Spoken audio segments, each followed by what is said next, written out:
So Kalvakuntla Kavitha గారు విద్యార్థుల కోసం ప్రొటెస్ట్ చేస్తా ఉంది. You are not Bharatiya Janata Party anymore. You are British Jahil Party. గతంలో 10 సంవత్సరాలు అధికారంలో ఉన్నప్పుడు అయ్యా పేపర్ లీక్ అయింది, వాళ్ళ మీద యాక్షన్ ఎందుకు తీసుకోలేదు అని చెప్పి ఎందుకు క్వశ్చన్ చేయలేదు? ఎస్ఎస్సి పేపర్ లీక్ అయింది, 16 పేపర్లు లీక్ అయినాయి గతంలో బీఆర్ఎస్ గవర్నమెంట్లో, ఒక్కరి మీద యాక్షన్ లేదు. ఇప్పుడు వచ్చి నీట్ పేపర్ లీక్ అయిందని చెప్పి విద్యార్థుల తరపున ప్రొటెస్ట్ చేస్తూ ఉంది కల్వకుంట్ల కవిత. సో గతంలో మీరు కూడా చేసిరు కదా పేపర్ లీక్లు, మరి అప్పుడెందుకు స్పందించలేదు? అప్పుడెందుకు రాజీనామా చేయించలేదు కేసీఆర్ తోటి, కేటీఆర్ తోటి? సో స్వార్థ రాజకీయాలు. సో అసలు నీట్ పేపర్ లీక్ గురించి కాదే కాదు ఈ సమస్య. ఎన్డీఏ ప్రభుత్వం మోడీ ప్రభుత్వం మీద ఉన్న ద్వేషంతో ఈ విధంగా చేస్తూ ఉన్నారు. సో ఇది కరెక్ట్ కాదు. సో కల్వకుంట్ల కవిత ఒక్కసారి ఆలోచించుకోవాలి.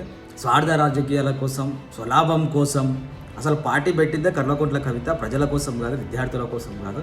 సో ఇంట్లో సమస్యల కోసం, ఇంట్లో ఆస్తి తగాదాల వల్ల పార్టీ పెట్టుకుంది. ఇప్పుడు వచ్చి ప్రజా సమస్యల కోసం కొట్లాడుతూ ఉంటుంది, విద్యార్థుల కోసం కొట్లాడుతూ ఉంటుంది. ఇంటికి ఒక ఉద్యోగం ఇస్తా అని చెప్పి మోసం చేసిన బీఆర్ఎస్ పార్టీ. సో ఫస్ట్ ఎవరైనా క్వశ్చన్ చేయాలంటే కేసీఆర్ని, కేటీఆర్ని క్వశ్చన్ చేయి కల్వకుంట్ల కవిత గారు. సో కవిత చేస్తున్న ప్రొటెస్ట్ గురించి మీరు ఏమనుకుంటారో కింద లైక్ చేయండి, షేర్ చేయండి, ఫాలో చేయండి.